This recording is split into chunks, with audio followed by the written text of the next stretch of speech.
Hopefully we could get it before. Nah, it probably won't be this year. Is that the one you want next?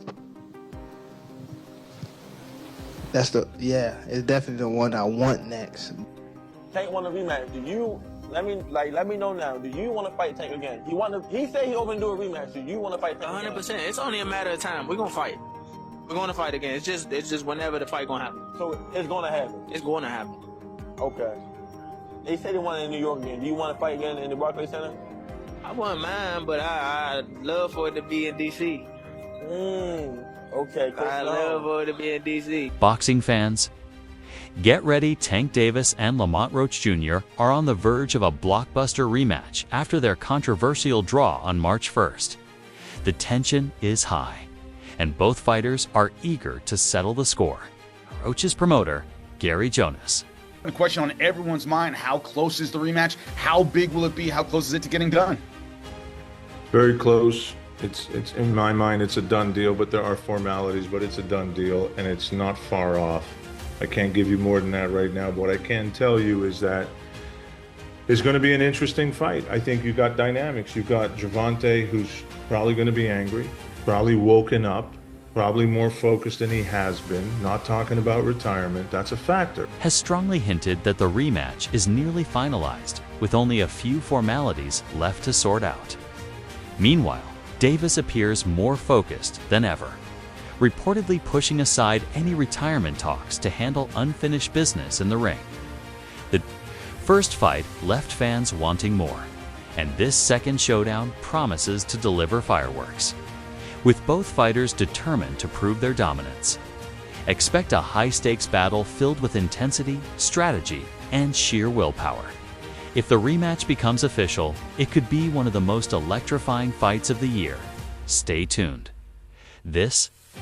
Welcome into the ProBox TV studio. The story we've been dealing with all week, the fallout, of course, from Lamont Roach Jr. and Gervonta Davis. The fight ended up being a majority draw. The controversy around a 9th round knockout that was not called by the referee that would have completely changed the outcome of the fight and perhaps changed boxing history. For me, Tank Davis is fighting a minus 1,600 as your main event odds is crazy to me, dude. That's crazy. That underdog lived up to the hype. He ended up, overperforming. Lamont Roach, credit to him, all this other stuff. And it took some politics to keep Davis as champion.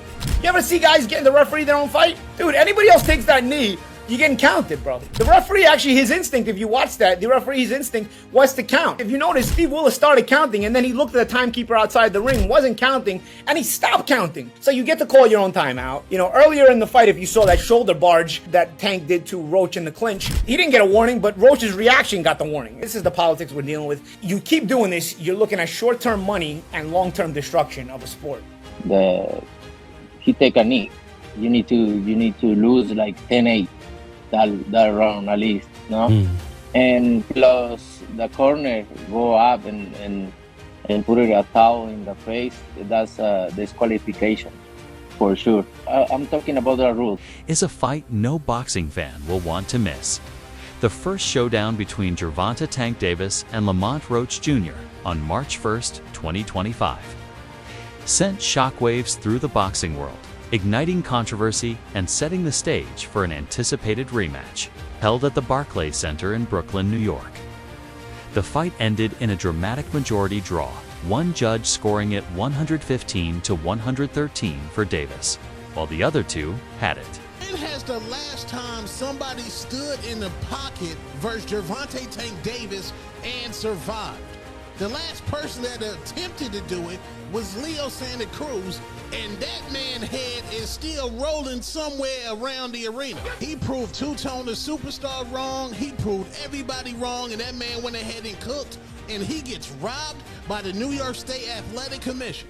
And these people acknowledge that the knee that Gervonta Tank Davis took was a knockdown. They acknowledge this. They say, yes, it was a knockdown, but now they are saying, well, we don't know how the rest of the fight would have went on. Maybe Tank might have turned up. When the last time you seen Tank turn up? Gervonta Tank Davis might be a front runner. I say that respectfully. And to go ahead and keep it real with y'all, I think that knee that Tank took was because Lamont Roach was in a rhythm, and Gervonta Davis tried to throw this man off a rhythm. Do I believe the Murray's sport waves, the soul glow was in his eye? Absolutely not. I believe that man Tank got nerve-eye and said, hold on, this man Lamont Roach is cooking. 114 to 114. One of the most debated moments came in the 9th round when Davis took a knee. Many believed it should have been ruled a knockdown in favor of Roach. But referee Steve Willis saw it differently, refusing to give Roach the extra point. The decision sparked heated discussions among fans and analysts, with some arguing it altered the outcome of the fight. Now, with tension at an all-time high, both fighters are eyeing a rematch to settle the score once and for all. Critics claim that Davis intentionally took a knee in the 9th round against Roach to disrupt his opponent's rhythm and regain control of the fight. Rather than risking a barrage from Roach's aggressive attack, Davis may have strategically gone down to buy himself a few extra seconds to recover. This move, seen by many as a veteran tactic, sparked debate among fans and analysts, with some arguing it was a calculated decision to break Roach's momentum rather than a moment of genuine trouble. Boxing fan Leonardus Maximus IV didn't hold back when discussing the controversial 9th round moment in Gervonta Davis's fight against Lamont Roach Jr. He pointed out that Davis took a clean jab, with most of the impact landing on his left eye, the same eye his corner had to tend to between rounds. Many believe this moment should have been ruled a knockdown in Roach's favor, further fueling the post-fight controversy. Maximus took to social media, tweeting, "This isn't a good look for Gervonta Davis. He took a clean jab with the brunt of the impact landing on his left eye, the same one his corner had to tend to. This should have been ruled a clear knockdown for Lamont Roach."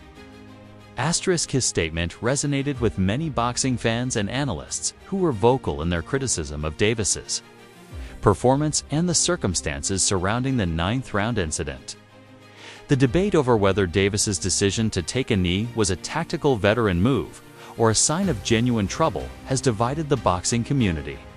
Some argue that Davis deliberately went down to buy himself a few extra seconds, using an experienced fighter's trick to break Roach's momentum and regain control of the match.